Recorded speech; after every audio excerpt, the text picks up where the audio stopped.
కొన్ని టాబ్లెట్స్ వాడడం వల్ల ఇన్సులిన్ రిలీజ్ పెరుగుతుందండి శరీరంలో. వీటిని సెక్రెటోగాక్స్ లేకపోతే సల్ఫనైల్ యూరియాస్గా పిలుస్తూ ఉంటాము. ఈ టాబ్లెట్స్లో ముఖ్యంగా మాట్లాడుకోవాల్సిన గ్లిమిప్రైడ్, గ్లిక్లజైడ్ ఇటువంటి టాబ్లెట్స్ ఎలా పనిచేస్తాయి, ఎంత డోస్ వరకు వాడచ్చు, ఈ టాబ్లెట్స్ వాడే వాళ్ళు తీసుకోవాల్సిన జాగ్రత్తల గురించి మనం ఈ వీడియోలో చూద్దాం.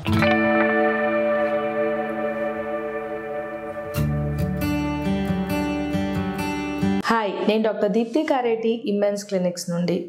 డయాబెటిక్ పేషెంట్స్ వాడే మెడికేషన్స్లో మనం చెప్పుకోదగిన వాటిని సల్ఫనైల్ యూరియాస్, సెక్రెటోగాక్స్ అంటాము. టైప్ 2 డయాబెటిస్ రావడానికి 2 కారణాలు ఉంటాయండి. మొదటిది డిక్రీజ్ ఇన్సులిన్ సెక్రేషన్, అంటే ఇన్సులిన్ రిలీజ్ తగ్గిపోవడం వల్ల షుగర్ వ్యాధి వస్తుంది. ఇన్సులిన్ రెసిస్టెన్స్ వల్ల కూడా షుగర్ వ్యాధి వస్తుంది. ఇప్పుడు మనం ఇన్సులిన్ రిలీజ్ పెంచడానికి వాడే టాబ్లెట్స్ని సల్ఫనైల్ యూరియాస్ అంటే గ్లిమిప్రైడ్. మీరు వాడే టాబ్లెట్స్లో జిమ్మర్, జోరియల్, అమెరిల్ ఇటువంటి వాటన్నిటిలో ఉండేది గ్లిమిప్రైడ్. రెక్లిమెట్, గ్లిజిడ్ ఇటువంటి వాటిలో ఉండేది గ్లిక్లజైడ్ అనే టాబ్లెట్స్. ఈ టాబ్లెట్స్ ఎలా పనిచేస్తాయంటే ప్యాంక్రియాస్ మీద ఉన్న రిసెప్టార్, సల్ఫనైల్ యూరియా రిసెప్టార్ మీద ఇవి వెళ్ళి అటాచ్ అయినప్పుడు ఇంట్రాసెల్యులర్ కాల్షియం లెవెల్ పెరిగిపోయి ఇన్సులిన్ వెసికిల్స్ అనేది సర్ఫేస్ మీదకి వచ్చి ఇన్సులిన్ రిలీజ్ని పెంచేస్తాయి. కాబట్టి షుగర్ లెవెల్స్ని మనం కంట్రోల్ చేసుకోవచ్చు. సల్ఫనైల్ యూరియా వాడే వాళ్ళు ముఖ్యంగా గుర్తుపెట్టుకోవాల్సింది సైడ్ ఎఫెక్ట్ హైపోగ్లైసీమియా అండి.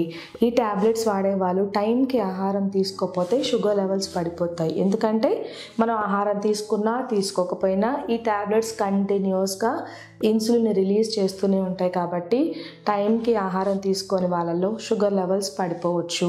కొంతమంది చెప్తూ ఉంటారు కదా, మాకు మధ్యాహ్నం భోజనం లేటినప్పుడు కళ్ళు తిరిగాయండి, నీరసం వచ్చేసింది, ఏ పని చేయలేకపోతున్నాము, లేకపోతే మధ్యాహ్నం ఆహారం తీసుకున్న తర్వాత స్పీడ్ నిద్ర వచ్చేస్తుంది, ఖచ్చితంగా పడుకోవాల్సి వస్తుందని చెప్తారు కదా. దీనికి ముఖ్యమైన కారణం హైపోగ్లైసీమియా.